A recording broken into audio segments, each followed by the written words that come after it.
Mo kí yín ẹ káalẹ́ àsìkò ìsinmi òní, ìsinmi aláyọ̀, ìsinmi ológo ní òjẹ́ láṣẹ Èdùmàrè. Ìròyìn àṣálẹ́ la mú wá sétí ìgbọ̀yín láti kàn ní Sun City 101.9 FM Ondo lálẹ́ yìí.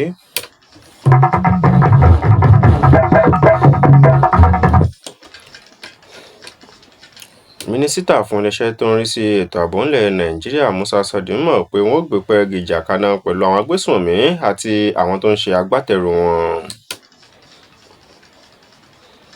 Gómìnà ìpínlẹ̀ Ọ̀ṣun Gómìnà Adémọ́lá Adélékè sọ fún àjọ EFCC láti tanáwádìí bí owó ṣe ń lọ sí àsùnwọ̀n àwọn òṣìṣẹ́ tí wọn ò sí lẹ́nu iṣẹ́ ọba ṣùgbọ́n tí ó kàn wà lára àwọn òṣìṣẹ́ tí ń gbowó oṣù nípínlẹ̀ Ọ̀ṣun. Iye àwọn èèyàn tó dolóògbé látàrí ìfẹ̀hónúhàn lórílẹ̀-èdè Iran ló ti peléke sí báyìí. Ìròyìn ọ̀hún rèé lẹ́kùnrẹ́rẹ́ látẹnu Sadiq Bashir.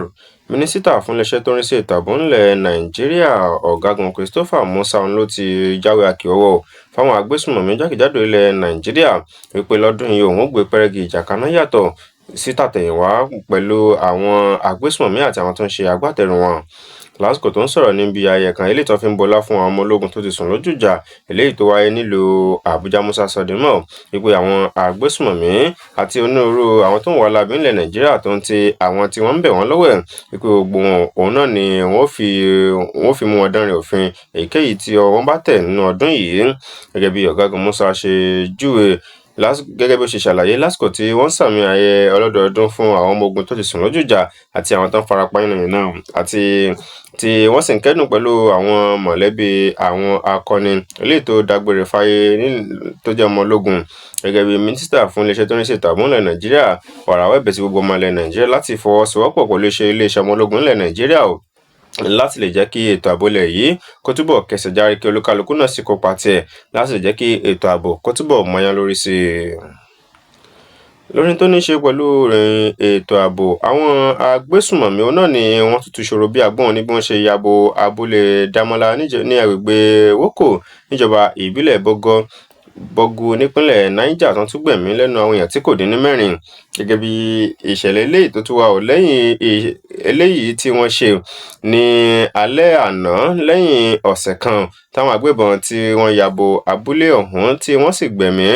lẹ́nu àwọn èèyàn tó lé ní 22 láwọn ìletò bíi Kazuwandaji ní ọjà Kazuwandaji ní abúlé Demo àti abúlé Bọ́gú níjọba ìbílẹ̀ Agwara àti ìjọba ìbílẹ̀ Bọ́gú bákan náà.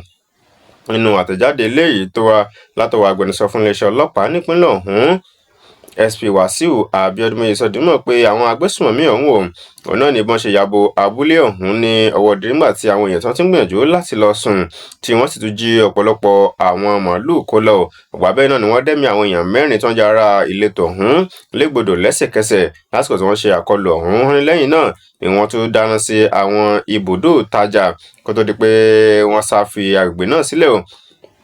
ọ̀gbà bẹ́ẹ̀ náà ni àwọn èèyàn àgbẹ̀ wọn ti wá ké sí àwọn iléeṣẹ́ elétò ààbò báyìí àti iléeṣẹ́ ọlọ́pàá àti iléeṣẹ́ ọmọ ogun láti jọ jàre láti lè jẹ́ kí wọ́n dájú pé wọ́n jẹ́ kí omi àláfíà ó tòrò ní agbègbè náà.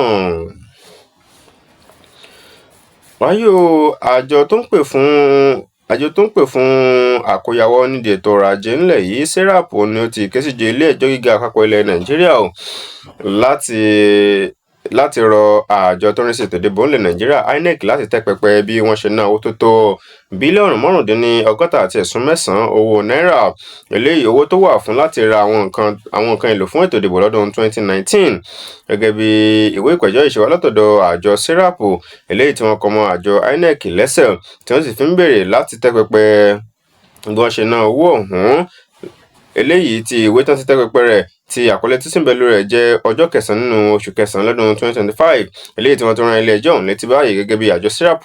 bí ó ti ṣe ń pè nínú ìwé ìpẹ̀jọ́ ọ̀hún wípé owó tí àjọ INEC yún bílíọ̀nù 5.9 tó wà fún láti ra àwọn ẹ̀rọ láti fi ṣàyẹ̀wò káàdì ìdìbò fún àwọn olùdìbò àti àwọn ìwé ìdìbò àti àwọn nǹkan mìíràn tó ní ṣe pẹ̀lú ètò ìdìbò àpapọ̀ lọ́dún 2019 tó sì darí owó ọ̀hún gba bá kó bòmí lọ. Gẹ́gẹ́ bí àjọ ọ̀hún ṣe sọ dìímọ̀ wá ké sí ilé ẹjọ́ láti pàṣẹ fún àjọ INEC láti tẹ́ pẹpẹ àwọn tó ní í ṣe pẹ̀lú àwọn ìfiléde nípa kọ̀ǹgílá ilé ìtàn sanwó fún tó ń ra àwọn nǹkan náà lọ́dọ̀ rẹ̀. Ìgbàgbé náà ni àjọ serap tó rọ àjọ INEC pé láti ṣe ètò ìdìbò tó mọ́yán lórí ńlẹ̀ yìí, àjọ INEC fúnra rẹ̀ yóò kọ́kọ́ wà ní àkóyawọ́ náà. Wáyé o, ẹni tí ó jẹ́ akọ̀wé àpapọ̀ fún igun kan ẹgbẹ́ òṣèlú PDP sẹ́nẹ́tọ̀ Samuel Anyanwu òun ló ti sẹ́ ìròyìn ẹlẹ́jẹ̀ kan tó ń jà rìnrìn wípé òun fẹ́ kó nu ẹgbẹ́ òṣèlú PDP.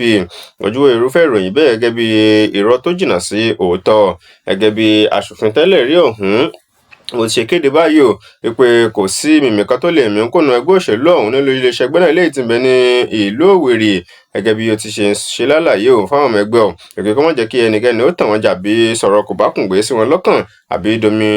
tútù sí wọn lọ́kàn wípé òun fẹ́ kó nu ẹgbẹ́ òun àbí bẹ́ẹ̀ kọ́. Ó ní ara àkọsí tó jọ bẹ́ẹ̀ wípé òun ò fi nu ẹgbẹ́ òṣèlú PDP sílẹ̀ pé digbidigbi báyìí òun ni ẹsẹ̀ òun múlẹ̀ sínú ẹgbẹ́ òṣèlú náà. Gómìnà ìpínlẹ̀ Ọ̀ṣun gómìnà Adémọ́lá Adélékè òun náà ni ó ti tẹ́wọ́ gba ìpè látọ̀dọ̀ àjọ tó ń gbógun ti pípawó ìlú pọ́npọ́n ńlẹ̀ yìí àti àjọ tí ohun àgbòdẹ́kun àwọn ìwà ọ̀daràn lẹ́ka ètò ọrọ̀ ajé ńlẹ̀ yìí EFCC àti ICPC láti ṣe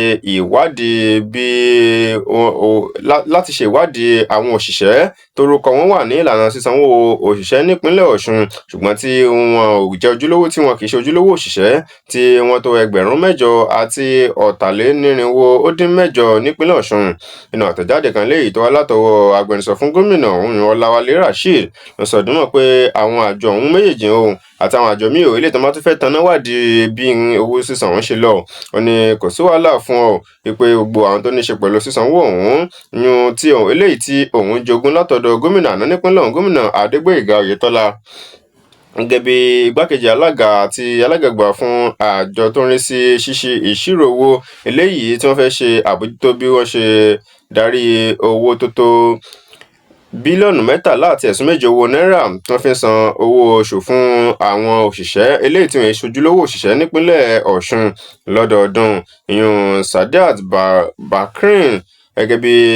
lẹ́yìn tó jẹ́ adarí àgbà fún àjọ ọ̀hún báyìí ṣùgbọ́n Adeleke sọ dìímọ̀ pé ìṣèjọba òun kò fẹjú sí ìlànà sísanwó òṣìṣẹ́ eléyìí tó sì ti ń bẹ̀rẹ̀ láti ìṣèjọba àná lábẹ́ Gbóyèga Oyètọ́lá òun náà ni òun lò tí òun ti fi ń san owó òṣìṣẹ́ látìgbà náà.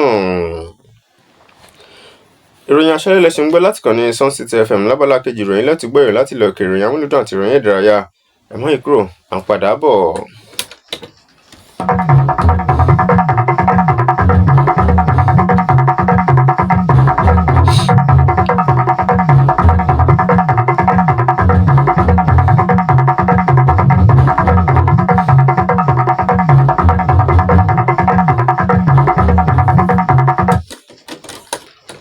Mo kí yín káàbọ̀ padà. Ìròyìn àṣálẹ́ ń tẹ̀síwájú ìròyìn láti ilẹ̀ òkèèrè. Ìròyìn fi léde wípé ọ̀gọ̀rọ̀ àwọn ẹ̀ṣọ́ aláàbò náà ni ó ti gbẹ́mí mì níbi ìfẹ̀hónúhàn eléyìí tí ń lọ lọ́wọ́ lórílẹ̀-èdè Iran eléyìí tí wọ́n fi ń pètàkò ètò ọrọ̀ ajé tó le koko. Gẹ́gẹ́ bí ìròyìn ṣe fi léde láti ojú orí ẹ̀rọ móhùnmáwòrán kan pé àwọn èèyàn tí wọ́n jẹ́ àwọn ọlọ́pàá tó tó 30 báyìí àti àwọn ẹ̀ṣọ́ aláàbò míì òun náà ni ìròyìn ti fi léde wípé wọ́n ti gbẹ́mí mì ní agbègbè Isfahan àti àwọn míì tí wọ́n sì farapa ní agbègbè Kashmir lápá ìwọ̀ oòrùn orílẹ̀-èdè Iran látàrí ìtàpórógan àwọn tí ń ṣe ìfẹ̀hónúhàn náà. Gẹ́gẹ́ bí iye àwọn èèyàn tó ti dolóògbé látàrí ìfẹ̀hónúhàn ọ̀hún tó ti peléke sí lórílẹ̀-èdè Iran báyìí eléyìí tí ọ̀gọ̀rọ̀ àwọn ọmọ orílẹ̀-èdè Iran eléyìí tí wọ́n fi ń pè fún bí nǹkan ṣe le koko ńlẹ̀ tí ètò ọrọ̀ ajé dagẹ́gẹ́ tó sì jẹ́ pé àtirọ́ mú lọ sẹ́nu ebi ọ̀pọ̀ àkàfọ́ mẹ́kẹ́ òun náà níbẹ̀ ń lù ú tí wọ́n sì ń torí rẹ̀ ṣe ìfẹ̀hónúhàn tó sì ń yarí mọ́ ìjọba orílẹ̀-èdè ọ̀hún lọ́wọ́. Wáyé o, ẹni tí ó jẹ́ ọlọ́pàá àti tó jẹ́ ẹni tó ti kópa nínú gbajúgbajà eré Big Brother Naija tẹ́lẹ̀ rí ìyún Leo Da Silva òun náà ni ó ti kópa nínú ìfọ̀rọ̀jẹ̀wọ̀ kan lórí bí ètò ààbò ilẹ̀ yìí bí wọ́n ṣe gbógun ti àwọn tí wọ́n fi ọkọ̀ gbowó gbéyàn lọ àti agbénipa káàkiri ilé ètò gbogbo káàkiri àwọn ìlú ńlá nílẹ̀ Nàìjíríà. gẹ́gẹ́ bí ilé ìdásí ọ̀bọ̀ ti sọ nímọ̀ lójú òpó ayélujára X rẹ̀ ó fẹ́ ìdùnnú rẹ̀ hàn lórí bí ọ̀pọ̀lọpọ̀ àwọn dojúkòdo ìyẹ̀wò táwọn ọlọ́pàá bó ṣe wà káàkiri àwọn òpópónà ṣùgbọ́n síbẹ̀ tó sì jẹ́ pé àwọn agbénipa yìí wọ́n gbéyàn kò sì ní sí àyẹ̀wò kan olókan báyìí ilé tí iléeṣẹ́ ọlọ́pàá ó ṣe o gẹ́gẹ́ bí ó ṣe ṣí lálàyé wípé ó ti wá lásìkò tó ń fèsì sí ìdáhùn ẹni tó jẹ́ agbẹnusọ fún iléeṣẹ́ ọlọ́pàá ilẹ̀ Nàìjíríà Benjamin Hundeyin tó ti ń sọ dùnmọ̀ wípé àsìkò ti tó báyìí láti jí gìrì láti jẹ́ kí iléeṣẹ́ ọlọ́pàá ọ̀kan jí gìrì sí ojúṣe wọn láti dájú pé wọ́n fi òpin sí àwọn tí wọ́n fi ọkọ̀ gbéyàn gbowó tó àbí gbéyàn pa káàkiri tìbútòrò ilẹ̀ Nàìjíríà. Lákòótán ìròyìn aré ìdárayá ọ̀jìnmí agbábọ́ọ̀lù ilẹ̀ Nàìjíríà tó ń di ọwọ́ ẹ̀yìn mú Sẹ̀míù Àjàyí òun ló ti fún lédè o lórí àwọn onírúurú àwọn iṣẹ́ tó yẹ kí ikọ̀ Super Eagles tó nílò láti ṣe o nímúra sílẹ̀ fún ìfẹsẹ̀wọnsẹ̀ eléyìí tó súnmọ́ àṣekágbá ti ife ẹ̀yẹ adúláwọ̀ yun AFCON ọdún 2025 eléyìí tí ń lọ lọ́wọ́ nílùú Morocco eléyìí tí wọ́n sì mọ̀ wákò pẹ̀lú orílẹ̀-èdè kan Morocco tí ń gbàlejò ìdíje ọ̀hún gangan lọ́jọ́ ọjọ́rú tí ń bọ̀ gẹ́gẹ́ bí ó sì bá oníròyìn sọ̀rọ̀ lẹ́yìn tí ilẹ̀ Nàìjíríà tó gbòòrò sójú ikọ̀ Algeria nínú ìpele eléyìí tí ó súnmọ́ eléyìí tó kángun sí àṣekágbá. Ẹni Àjàyí ti sọ dímọ̀ pé ikọ̀ Super Eagles wa Nàìjíríà wọ́n nílò láti ṣiṣẹ́ lórí ìṣọwọ́gbá bọ́ọ̀lù wọn lórí pápá kí wọ́n sì rí dájú pé wọ́n kápá ikọ̀ Morocco lásìkò ìgbà tó máa ń kojú wọn nínú ìfẹsẹ̀wọnsẹ̀ eléyìí tó kángun sí àṣekágbá ní orílẹ̀-èdè Morocco. Pẹ̀lú ìròyìn aré ìdárayá òní àmọ́ wa kọ̀ròyìn àṣẹlẹ̀ tòní gúnlẹ̀ láti kàn ní Sun City FM tó bá ní nǹkan tó ń ṣẹlẹ̀ láì gbẹ̀yìn tẹ́fẹ́ bùn wá gbọ́ ilé pè wá tàbí fi àtẹ̀jíṣẹ́ sọwọ́ sórí ẹ̀rọ ìbánisọ̀rọ̀ 07056611019 tàbí 081809314.